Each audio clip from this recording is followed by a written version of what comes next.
इतने इंटेंस और इतने थॉट प्रोवोकिंग डायलॉग्स पढ़ के और चीज़ों को देख के कुछ ना कुछ इंसान के थॉट प्रोसेस में चेंज आता है या पर्सनालिटी में चेंज आया होगा, कुछ आपको फील होता है? आप अपने आप को थोड़ा डिफरेंटली देखते हैं? वो तलहा जिसने वो पहली बार स्क्रिप्ट पढ़ा था और वो तलहा जो अब लास्ट एपिसोड की राबी जी, मैं आपको अब एक चीज़ बताता हूँ कि जब मैं स्क्रिप्ट पढ़ रहा होता था, कुछ ऐसी चीज़ें सामने आती थी पढ़ते पढ़ते कि पता नहीं, मैं रोना आना शुरू हो जाता था और मैं रोना शुरू हो जाता था और अकेला बैठा होता था और मैं उसे पढ़ रहा होता था और बस एक अजीब सी एक कैफियत तारी हो जाती आपके ऊपर, उस तरह की एक फीलिंग होती थी कि क्या हुआ था, क्या हुआ है। और मैंने वो कैप्टन फ़ारूक के उसको जब फील करके उसे मैंने जिया है, क्योंकि मैं जब बाहर भी गुजरता था और जाता था तो मैं एज अ फ़ारूक बन के जाता था, क्योंकि मेरी आदत होती है अगर मैं कोई भी कैरेक्टर कर रहा हूँ तो मैं उस कैरेक्टर के अंदर रहूँ। जितना ज़्यादा उसके अंदर रहूँगा उतनी ही बेहतर चीज़ निकलेगी और वही हुआ है। और डिस्टर्बिंग है लेकिन टाइम के साथ सेट हो जाएगा। सब निकल आए बाहर कैप्टन फ़ारूक से ऑलमोस्ट या नहीं? नहीं, अभी मेरा एक थोड़ा बहुत जो रह गया वो डबिंग से रिलेटेड और वो जो नरेशंस का है, तो उसके बाद ज़रूर कोशिश करूँगा। नहीं, मैं कोशिश कर रहा हूँ अभी आहिस्ता आहिस्ता ना, अपने जहन में वो चीज़ें मेरे सवार थी उन्हें निकालने की अब कोशिश कर रहा हूँ आहिस्ता आहिस्ता, क्योंकि मैंने आगे भी मैं अपने आप को टाइम देता हूँ, अपने आप को टाइम देता हूँ। अकेला या मैं कहीं चला जाता हूँ और कहीं अकेले जाके बैठ गए और सुकून से अपने आप से बातें की, अपने आप को टाइम दिया। लोग अपने आप को टाइम नहीं देते और वो बस लगे रहते हैं ज़िंदगी की दौड़ में, इससे मिल लो, ये कर लो, वो कर लो। अपने लिए टाइम निकालें, किसी चीज़ के लिए अपने लिए टाइम निकालें, ज़रूर अपने से बातें करें तो बड़ा सुकून बंदे को मिलता है। तो मैं वही करता हूँ।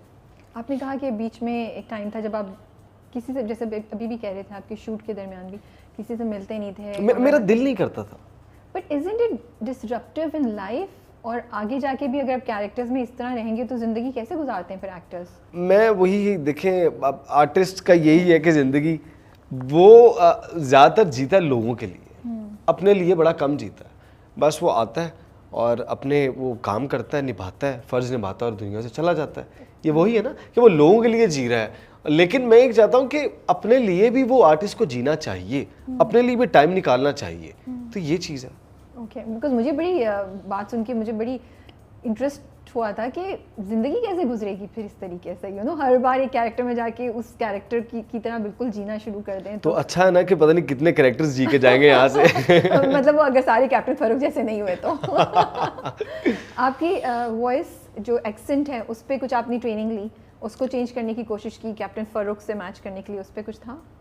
मैंने किया है, मतलब कि मैं जब भी कोई कैरेक्टर करने लगता हूँ तो मैं उसकी प्रॉपर मैं जाके ना लिखता हूँ कि इसकी चाल ढाल, इसके बोलने का तरीका किस तरह का होगा।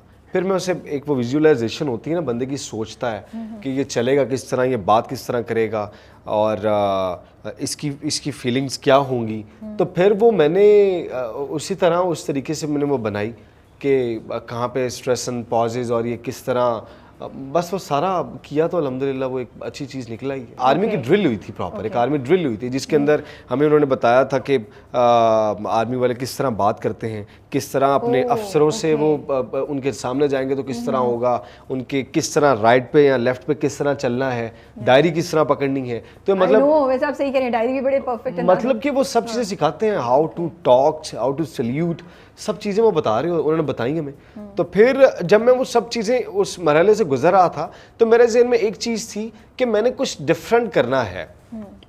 अगर मैं फौजी भी बनूंगा तो कुछ डिफरेंट होना चाहिए, मतलब वो नहीं होना चाहिए कि बस वो एक तरह ही वो ये चल रहा है, लेकिन उसमें उतार चढ़ाव होने चाहिए, कुछ डिफरेंट चीज़ होनी चाहिए तो कि वो ये ना लगे कि। कैसे अचीव किया आपने? स्क्रिप्ट में थी या हाइसम साहब के साथ बैठ के आपने मैं हाइसम भाई से डिस्कस करता था, वो समझाते थे, वो बताते थे। खुद आते थे आइडियाज आपके, खुद आते थे कि मैं इसको इस तरह डिफरेंट कर लूं? मेरे ज़हन में चीज़ें आती थी, हाइसम भाई के ज़हन में आती थी। देंगे, सॉरी। जिस तरह देखें मेरे ज़हन में ये था कि मैं ऑब्जर्वेशन जो है मेरी, मैं हमेशा वो कोशिश करता हूँ कि मैं देखूँ लोगों को। जब मैं देख रहा होता था, जब मैं कैंट में भी होता था, तो मैं अगर फ्री भी बैठा होता था तो मैं देखता था कि अगर ये आम एक सिपाही है तो किस तरह चल रहे हैं या बात कर रहे हैं, अपने ग्रुप में जाके किस तरह खड़े होंगे। और इसी तरह अगर कोई कप्तान है, कोई लेफ्टिनेंट है, कर्नल हैं, अगर मैं उन्हें देखता था तो मैं ऑब्जर्व करने की कोशिश करता था। कि किस तरह होगा। तो फिर मैं उनकी सब चीज़ों की कुछ ना कुछ डिफरेंट मिक्सचर लेता था और उसे बना के मैं कहता था कि अच्छा हाँ मैं इस चीज़ को इस तरह करूँगा कि मेरा उनसे मिलता हुआ जुलता हुआ वो चीज़ ना मिली जुली चीज़ ना आए, कुछ डिफरेंट हो। ओके। हाइसम साहब के साथ काम करना कैसा एक्सपीरियंस है, क्या सीखा क्या आपने उनसे, 3 चीज़ें बताएं मुझे। हाइसम भाई ने बहुत कुछ सिखाया। मैं हमेशा यही कहता हूँ कि और कहता रहूँगा कि वो गॉड फादर है, is like a god father to me. तो वो इस तरह है कि देखें हाइसम भाई कैप्टन ऑफ द शिप एक बहुत बड़ा एक लक़ब है जो एक डायरेक्टर को दिया जाता है। उसे कैप्टन ऑफ द शिप इसलिए कहा जाता है कि एक बोट है, कश्ती है, जा रही है, तो उसके अंदर से सवार जो सेलर्स हैं, कैप्टन ऑफ द शिप की ये ड्यूटी होती है और उसकी जिम्मेदारी होती है कि अपने सेलर्स को किस तरह तूफानों से, आंधियों से बचाना है। तो वो एक तो वो बहुत करते हैं और वो बताते हैं। फिर दूसरा वो कि वो एक एक कैरेक्टर के ऊपर काम करते हैं। मतलब वो ये नहीं कि मेन लीड्स पे काम हो रहा है, बाकियों पे नहीं हो रहा। उनका होता है कि अगर किसी की एक लाइन भी है, और आप देखें कि अल्लाह ने इस प्रोजेक्ट को ऐसी इज्जत दी है कि जिसकी एक एक लाइन भी है वो आप लोगों ने वो देखा और आप लोगों ने उसके ऊपर रिव्यू दिया हुआ है। जिसकी एक लाइन भी है, जिसकी 2 लाइनें भी हैं, मतलब उन्होंने कि हर बंदे पे काम किया। फिर वो मुझे as a third one thing is कि वो मुझे एज आ छोटे भाई की तरह लेके चले। मतलब उन्होंने बड़े प्यार से समझाया, बड़े तरीके से। अगर हम फ्री भी बैठे होते थे वो मुझे ले जाते थे और हम डिस्कस करते थे, बातें करते थे, और मैंने उनसे बहुत कुछ सीखा। और उनका मैं शुक्रगुजार हूँ अल्लाह के बाद। और अल्लाह ने उन्हें वसीला बनाया है जिससे मुझे कैप्टन फ़ारूक मिला। आप कैप्टन फ़ारूक से मिलने गए? जी, मुझे बड़ी क्यूरोसिटी थी क्योंकि हम में से तो कोई सच नहीं जानता कैप्टन फ़ारूक को। आप जैसा भी प्रेजेंट करते हैं हम उनको ऐसे ही ले लेते हैं, राइट? क्योंकि वी डोंट नो कि वो क्यों।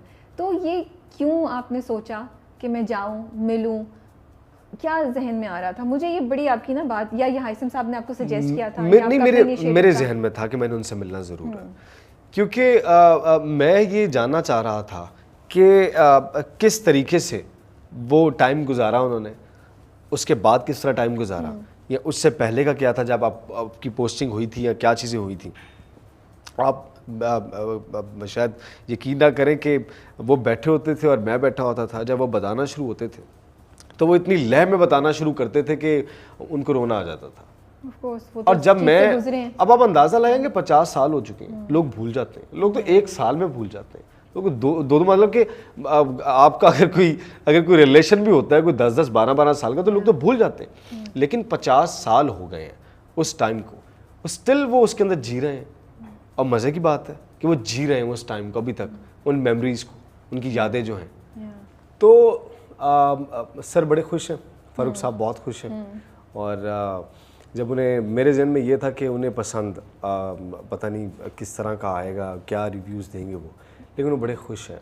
उनके बेटे जो हैं वो बड़े खुश हैं, हसन जो हैं, क्योंकि वो कहते हैं कि उन्होंने मुझे बताया भी कि आप बिल्कुल बाबा की तरह ही लग रहे होते हैं, क्योंकि प्योर वो जो जवानी उनकी तस्वीरें हैं उन्होंने मुझे दिखाई हैं। कि कहते हैं कि मतलब कि उन्हें फील ही आ रही है। फिर उन्होंने बताया कि फैमिली के जो रिव्यूज़ आ रहे हैं उनकी सिस्टर्स के और फ़ारूक साहब की, सर के, और सर बड़े खुश हैं। सर कहते हैं कि मुझे वही वाला एक तुमने वो टाइम जिस तरह को याद करवा देते हैं ना, वो टाइम में फिर वही वो दोबारा जिंदा हो जाता है। तो फिर वो वाला